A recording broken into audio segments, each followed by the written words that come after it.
Os Caçadores de Deus, Tom Tenney, capítulo 9. Despoje-se de sua glória. O sepultamento da glória do homem é o nascimento da glória de Deus. Esquecemo-nos da arte de adorar ao Senhor.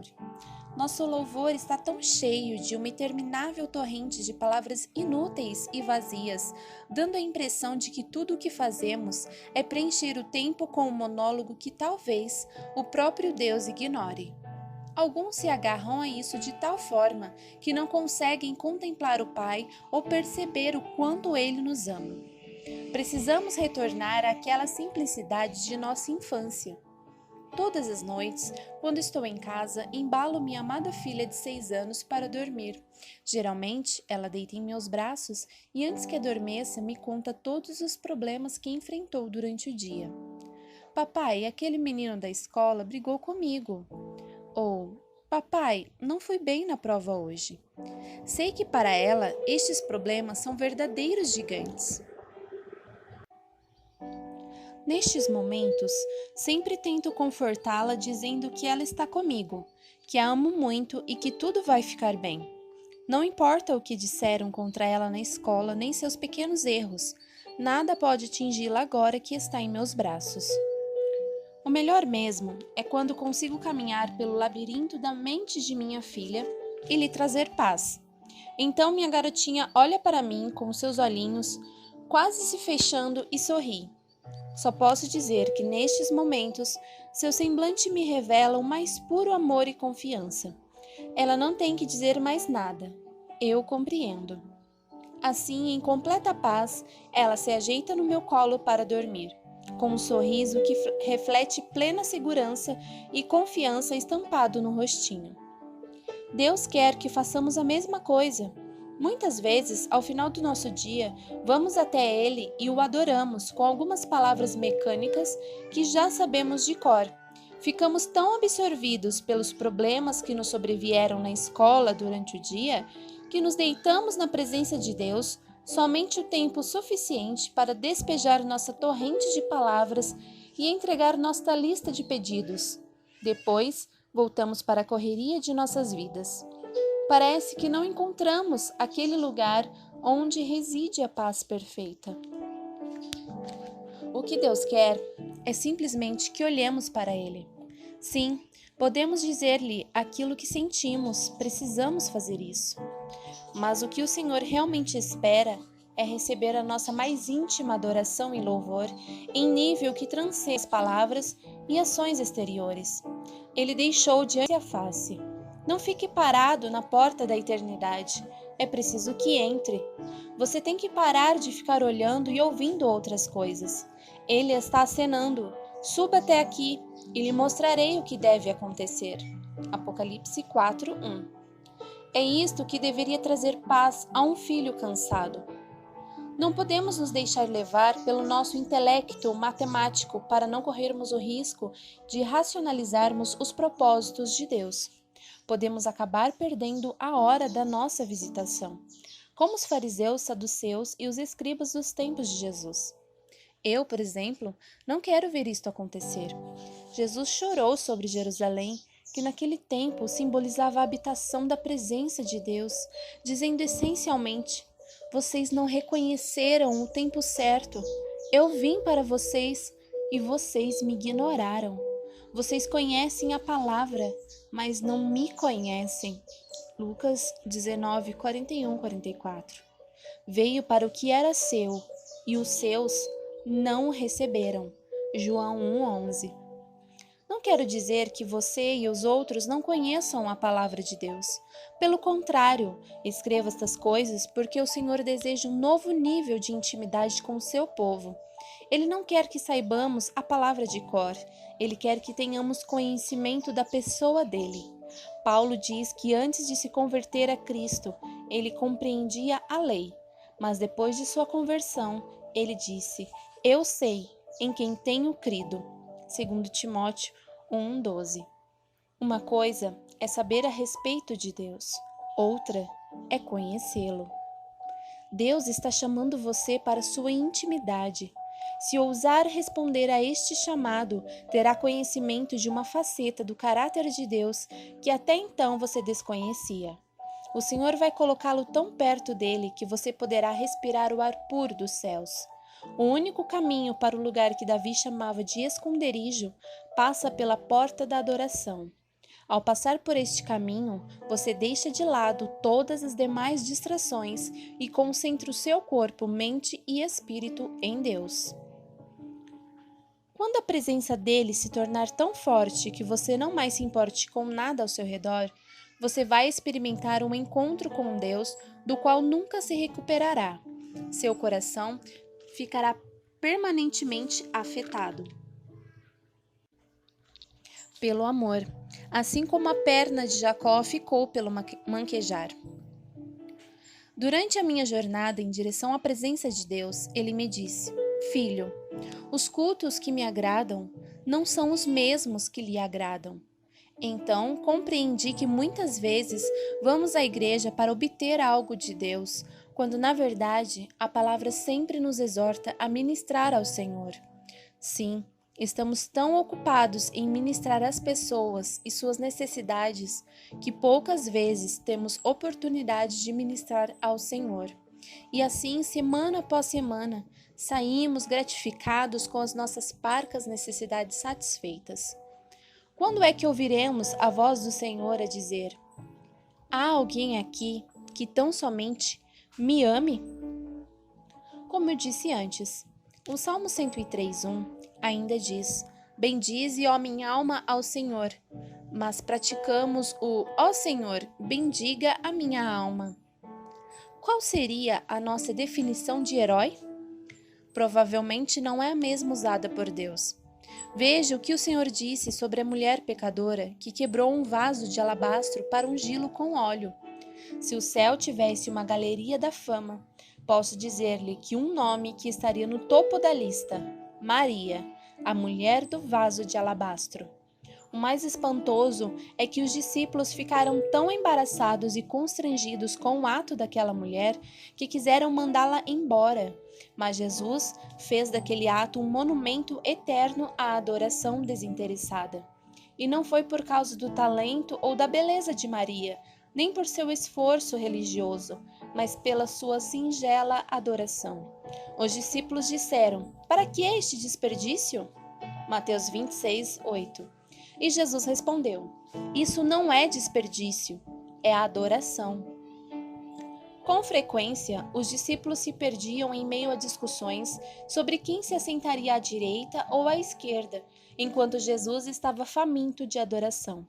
Sua fome atraiu uma estranha, alguém disposto a quebrar regras, uma lavadora de pés.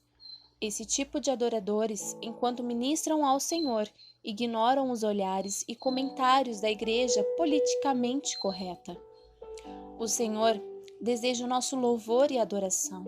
A galeria da fama do céu está cheia de nomes de ilustres desconhecidos, como aquele leproso que voltou para agradecer a Deus, enquanto os outros 9 nem se incomodaram.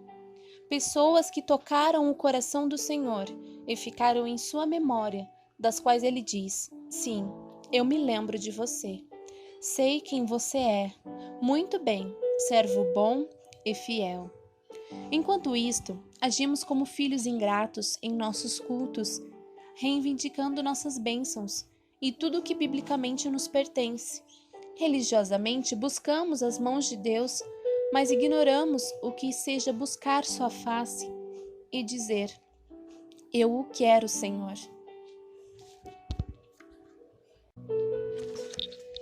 Deus está nos dizendo: eis que tenho posto diante de ti uma porta aberta.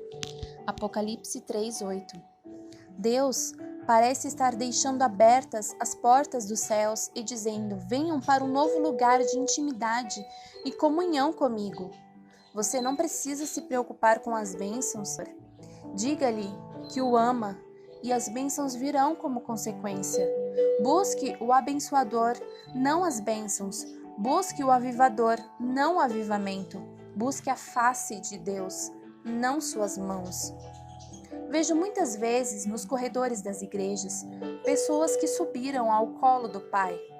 Vejo-as inclinarem suas cabeças nos bancos enquanto buscam a face de Deus. Algo está acontecendo na igreja hoje e não tem nada a ver com a manipulação dos homens. Você já não está cansado de tudo isto? Não está faminto por um encontro com o Senhor, um tipo de encontro que não esteja contaminado com as vãs promoções e manipulações dos líderes carnais? Não anseia pela manifestação do Senhor em sua vida? Acredite, você não está sozinho. Existiu uma mulher que marcou o caminho do arrependimento com suas lágrimas e se despojou de sua glória perante o Senhor. Convidou um dos fariseus para que fosse jantar com ele. Jesus, entrando na casa do fariseu, tomou lugar à mesa. E eis que uma mulher da cidade, pecadora, sabendo que ele estava à mesa na casa do fariseu, levou um vaso de alabastro com unguento e, estando por detrás, aos seus pés, chorando, regava-os com suas lágrimas e os enxugava com os próprios cabelos, e beijava-lhe os pés e os ungia com o unguento. Ao ver isto, o fariseu que o convidara disse consigo mesmo: se este fora profeta, bem saberia quem e qual é a mulher que lhe tocou, porque é pecadora. Dirigiu-se Jesus ao fariseu e disse-lhe: Simão, uma coisa tenho a dizer-te. E ele respondeu: Dize-a, mestre. Certo credor tinha 2 devedores. Um lhe devia 500 denários e o outro 50. Não tendo nenhum dos 2 com que pagar, perdoou-lhes a ambos. Qual deles, portanto, o amará mais? E respondeu-lhe Simão: Suponho que aquele a quem mais perdoou. Replicou-lhe: Julgaste bem. E voltando-se para a mulher, disse a Simão: Vês esta mulher?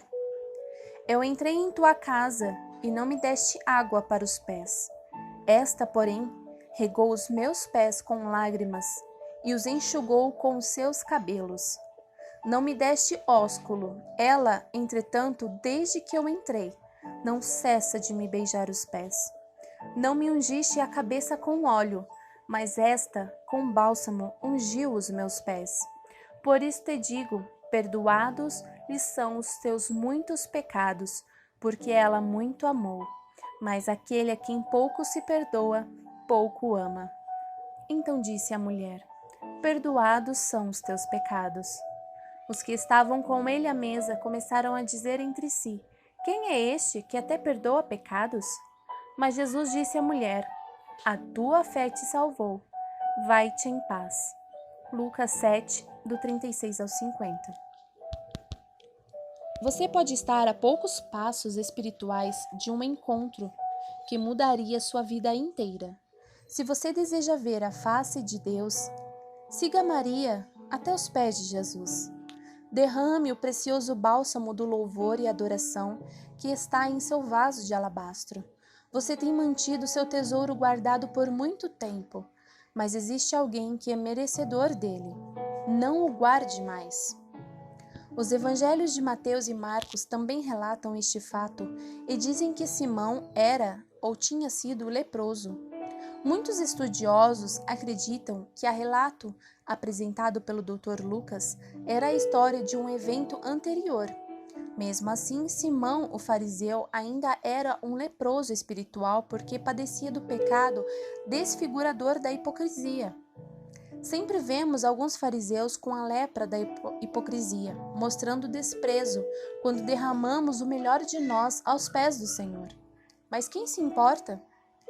Quem é que sabe dos problemas que foram tirados de nossos ombros naquele momento? Quem conhece as preocupações, medos e ansiedades que desaparecem quando o ouvimos dizer: Eu aceito você? Aos olhos de Deus, somos todos leprosos espirituais. Precisamos ser aqueles que se voltam ao Libertador para oferecer ações de graça. Se o Senhor o aceita, você pode ignorar todas as outras vozes que lhe dizem: Mas quem se importa com todos os outros leprosos que o rejeitam, se você foi aceito e curado pelo Rei? Na narrativa registrada nos evangelhos de Mateus e Marcos, Os piores críticos de Maria não foram os fariseus ou os saduceus. Eles eram os próprios discípulos de Jesus, que estavam prontos para expulsar Maria, quando Jesus interveio rapidamente. Mas Jesus disse: Deixai-a, por que a molestais? Ela praticou boa ação para comigo. Ela fez o que pôde, antecipou-se a ungir-me para a sepultura. E em verdade vos digo, onde for pregado em todo o mundo o evangelho, será também contado o que ela fez para a memória sua. Marcos 14, dos 6, 8 e 9. Apresentada por Maria, ela desmanchou a sua glória, seus cabelos, para enxugar os pés do Senhor. Nossa justiça e glória não passam de trapos, só servem para enxugar os pés do Senhor. Naquele tempo, se você realmente quisesse desonrar e humilhar uma pessoa que chegasse à sua casa, bastava fazer com que os seus servos não se preocupassem em lavar os pés dela, principalmente na casa de um fariseu que tanto valorizava a limpeza exterior.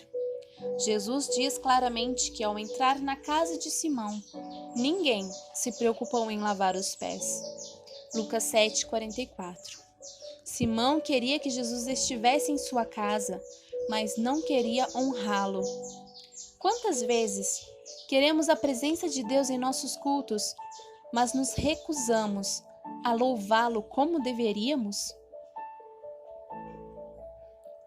Nossos cultos são realizados para Deus ou para os homens? Por muito tempo, a igreja tem pedido a presença de Deus, mas nunca o coloca em uma posição de honra. Isto significa que tudo o que queremos são seus brinquedos. Queremos as curas, os dons sobrenaturais e todos os milagres que ele pode fazer. Mas, na verdade, não queremos honrá-lo. Como eu posso dizer tal coisa? Pergunte a si mesmo, se os nossos cultos são feitos para entreter os homens ou para honrar a Deus. O que é mais importante, ouvir alguém dizendo o culto foi realmente muito bom, gostei muito, ou ouvir a aprovação do Senhor? No passado, quando Deus se fez presente em nossos cultos, quando foi que paramos tudo o que estávamos fazendo simplesmente para honrá-lo? Ou será que consideramos que sua visitação seja um motivo justo para suspendermos todos os nossos compromissos, mas somente até certa medida? Será que quando Maria quebrou seu vaso de alabastro com um bálsamo precioso, ela percebeu que suas lágrimas, ao caírem nos pés empoeirados do Senhor, deixavam um rastro de limpeza? Será que ela se deu conta do desrespeito mostrado a Jesus naquela casa, embora ele fosse o convidado? Creio que sim, e isso deve ter partido seu coração. Seu pesar pareceu aumentar a intensidade de suas lágrimas, até que se tornaram como uma torrente. Havia tantas lágrimas caindo sobre os pés de Jesus que Maria literalmente os lavou, tirando de sobre eles o cheiro dos animais. Mas o que ela poderia usar para enxugar os pés do Senhor? Ela não tinha honra ou autoridade naquele lugar, não poderia pedir uma toalha. Como não houvesse nada à mão e nada fora providenciado pelo dono da casa, Maria usou seus cabelos, a sua glória, para enxugar os pés de Jesus. Ela tirou dele toda a rejeição, desrespeito e desprezo mostrados naquela casa, e tomou sobre si mesma todas as evidências da pública rejeição ao Senhor. Você consegue imaginar a que isto causou ao coração de Deus? Ao repreender abertamente seu anfitrião, Jesus nos dá pistas do que sentiu naquela hora. E voltando-se para a mulher, disse a Simão: Vês esta mulher? Eu entrei em tua casa e não me deste água para os pés. Esta, porém, regou os meus pés com as suas lágrimas e os enxugou com os seus cabelos. Não me deste ósculo. Ela, entretanto, desde que eu entrei, não me ungiste a cabeça com óleo, mas esta, com bálsamo, ungiu os meus pés. Por isso te digo, perdoado lhe são os seus muitos pecados, porque ela muito amou. Mas aquele a quem pouco se perdoa, pouco o ama. Lucas 7, 44 e 47. Você tem que se despojar de sua glória para ministrar ao Senhor. O Senhor me disse: Maria se despojou de sua glória para ministrar a mim. Se todos os discípulos estivessem presentes, havia no mínimo mais 12 pessoas naquela casa, mas ninguém alcançou o mesmo nível de intimidade que aquela mulher. Os discípulos, embora fossem boas pessoas, como Pedro, Tiago e João, fracassaram. Ouça, meu amigo, você pode estar tão ocupado sendo um discípulo atuante que pode estar fracassando na adoração. Você acha que Deus precisa que façamos coisas para Ele? Não é Ele o Criador que deixou os céus para escavar os 7 mares com as palmas das mãos? Não foi Deus que premeu a terra para fazer as montanhas? Então é óbvio que Ele não precisa que você faça nada.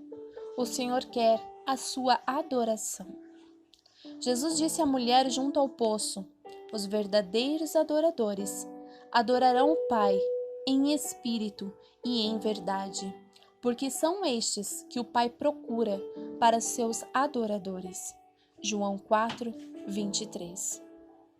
Assim como muitos pastores, ministros e diáconos das igrejas de hoje, os discípulos ficaram nervosos ao ver aquele tipo de fome por Deus. Alguém pare esta mulher, teriam dito, mas Jesus interveio. Não, finalmente alguém está fazendo algo correto. Não ousem parar esta mulher. As igrejas hoje não têm lugar para Marias com vasos de alabastro, porque elas nos constrangem quando começam a desmantelar sua glória, orgulho e ego na frente de todo mundo. O problema é que nossa glória, orgulho e ego se sobrepõem à humildade. Deus está dizendo ao seu povo: se vocês estiverem dispostos a se despojarem de sua glória, eu os trarei para perto de mim. Posso ouvi-lo dizer: esqueça sua glória, coloque seu ego de lado. Não me importa quem você seja, o que sinta ou quão importante pense ser. Eu o quero, mas primeiro você tem que esmigalhar a sua glória. Por quê? Porque o sepultamento da glória do homem é o nascimento da glória de Deus. A paixão de Maria atingira tão alto nível que ela poderia dizer: não estou nem aí se as pessoas estão me vendo fazer isso. Talvez você sinta um aperto no peito com estas palavras. Posso quase garantir que você já aprendeu como manter a pose, mesmo que esteja louco para cair aos pés do Senhor, clamando por perdão e misericórdia. Deixe que o amor que existe em você quebre aquela casca que encobre aquilo que você realmente é. Você é aquilo que pensa. Deus quer que você, espontânea e corajosamente, deixe que o mundo saiba o quanto ama, mesmo que tenha você que esmiuçar sua glória na frente de vários discípulos criticastros. Quebre seu vaso de alabastro, onde está guardado o que você tem de mais precioso, e mostre publicamente sua paixão pelo Senhor. Deus não precisa do seu culto religioso. Ele quer a sua adoração. E a única adoração aceita por Ele é a que provém da humildade. Se você quiser vê-lo, terá que se despojar de sua glória e banhar os pés do Senhor com suas lágrimas, sem se importar com o que haja neles. Não é exatamente para isso que serve a nossa glória? Nossa justiça é um trapo imundo aos olhos de Deus. Você quer ser ungido ou ser aquele que unge? Costumamos colocar num pedestal as pessoas que foram ungidas por Deus. Mas quem Deus mantém em sua lembrança? Jesus disse que o ato de Maria seria contado para a memória sua. Mateus 26, 13. Gostamos dos ungidos. Deus, no entanto, gosta daqueles que ungem. Estes são os que amam mais a Deus do que aquilo que Ele pode oferecer. Acredito que, na verdade, Maria ungiu Jesus 2 vezes e ainda iria ungí-lo uma terceira vez. Primeiro em Lucas, capítulo 7, ela veio como uma pecadora e ungiu seus pés, esperando a todo custo receber o seu perdão. Depois, em Mateus 26 e Marcos 14, ela ungiu a cabeça de Jesus no final do seu ministério terreno. O próprio Jesus disse que o que ela fazia era para o seu sepultamento. Mateus 26, 12. Agora pense, Jesus estava pendurado na cruz, suspenso entre o céu e a terra, e naquele momento não era merecedor nem de um nem de outro, abandonado por todos, agonizando em seus últimos suspiros de vida. Mas que cheiro ele exalava? Que cheiro suplantava a fragrância do sangue vertido pela sua face moída? Que cheiro era mais forte que o barulho dos soldados disputando a sua capa? Que cheiro encobria até mesmo o escárnio dos sacerdotes judeus? Era o aroma da adoração que permanecera entre seus cabelos. Ele exalava o odor do óleo que estava no vaso de alabastro. A memória daquela adoração o encorajava na sua decisão, e ele consumou a sua obra. A mesma mulher que o ungiu em vida testemunhou a sua crucificação e disse: "Não posso deixá-lo sem unção em sua morte." Ela carregou outros óleos preciosos para ungir o corpo do Senhor no túmulo, mas encontrou, para sua surpresa e dor, o túmulo vazio. Então começou a chorar e clamar: "Ah, o amor daqueles que ungem! Estão dispostos a derramar unção até sobre o que já se foi." Jesus acabara de sair do túmulo e estava a caminho da glória, onde salpicaria com seu sangue vertido o trono da misericórdia, quando ouviu um choro familiar. Era potencialmente a sua missão mais importante, porque era a consumação daquilo que nenhum sumo sacerdote, ainda que revestido de santidade e pureza, conseguira realizar. Os sumos sacerdotes de Israel tinham que ser muito cuidadosos e não permitir que fossem contaminados. Nenhuma mulher poderia tocá-los. Jesus estava pronto a consumar tal obra e colocar seu sangue sobre o propiciatório, mas ouviu aquela que se despojou de sua glória para limpar os seus pés e ungí-lo. Talvez ele estivesse no primeiro degrau da escada de Jacó, que ascendia aos céus, quando parou e disse: "Lá está ela novamente, com as suas fragrâncias preciosas e os sacrifícios de louvor, e não estou por perto para receber." Ele parou quando estava a caminho para cumprir sua tarefa mais importante. Não posso deixá-la aqui sem que ela saiba o que aconteceu. Um adorador pode, literalmente, interromper os planos e propósitos de Deus. Jesus adiou a sua principal missão para ir à pessoa que havia quebrado o vaso mais precioso que possuía para ungí-lo. Ele viu as lágrimas dela e, colocando-se por detrás, chamou: "Maria, Maria." Deus foi interrompido pelo clamor de uma prostituta. O que levou o Filho de Deus a fazer isso? Por que o grande sumo sacerdote interrompeu a sua caminhada em direção ao propiciatório ao ouvir o clamor de uma ex-prostituta?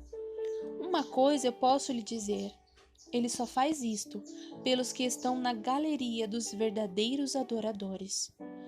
Num primeiro momento, Maria não o reconheceu porque ele havia mudado, e ela perguntou: "Onde você o colocou? Onde você colocou aquele cujo rosto me era tão familiar?" Ela pensou que o Cristo glorificado fosse um simples jardineiro. Alguns hoje parecem não reconhecer a glória de Deus quando ela está bem diante de nós. Finalmente, o choro de Maria cessou e ela ouviu a voz de Jesus dizendo: Maria.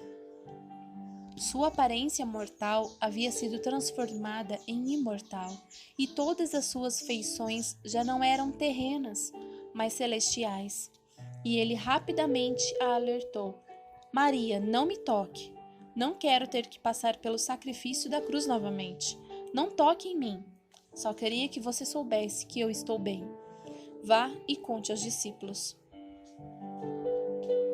O Senhor teve que lhe dizer para não tocá-lo. Ele disse isso porque sabia que ela poderia fazê-lo. Ele também estava próximo o bastante para ela o tocar, se quisesse. Jesus arriscou ser crucificado de novo para conversar com aquela que o ungira. Deus vai revelar seus segredos proféticos antes mesmo que eles venham a acontecer para aqueles que quebram protocolos da adoração e o ungem com fragrâncias aromáticas. Ele pode colocar de lado sua por aqueles que estão dispostos a se despojarem do seu ego e glória humana. Você está esperando por uma revelação da parte em perigo os propósitos de Deus, Pai, por causa de uma adoradora que se despojou de sua glória. É por isso que ele teve que dizer: não toque em mim. Que confiança ele tinha nela. Você já percebeu como algumas pessoas parecem ter uma estreita relação com Deus? Por alguma razão, Deus parece estar próximo a elas o tempo todo. E não é porque elas preguem bem ou porque cantem louvores divinamente. É porque sabem muito bem como se despojar do seu ego e de sua glória. Deixam tudo de lado para se renderem aos pés do Senhor, em humildade e quebrantamento. É para estes poucos e preciosos adoradores que o próprio Deus interrompe sua ascensão ao céu para lhes revelar seus segredos, para falar aos seus corações aquilo que está prestes a fazer. Você percebeu que não foi Deus quem quebrou o vaso de alabastro de Maria? Ela é quem teve que fazê-lo. Se você quer esse tipo de encontro com Deus, terá que você mesmo quebrar o seu vaso. Não existem atalhos, métodos ou fórmulas para ajudá-lo a chegar a mais elevado nível de adoração, porque ele só vem do quebrantamento. E ninguém fará isto em seu lugar, pois é algo que somente você pode fazer. E quando assim o fizer, Deus vai parar o que estiver fazendo para passar algum tempo com você.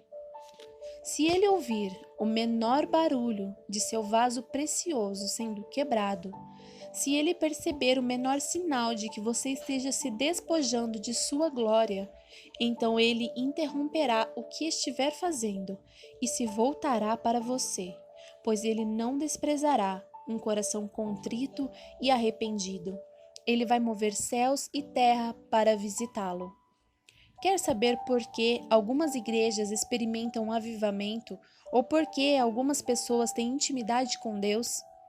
A resposta é quebrantamento. O quebrantamento do coração delas chama a atenção de Deus.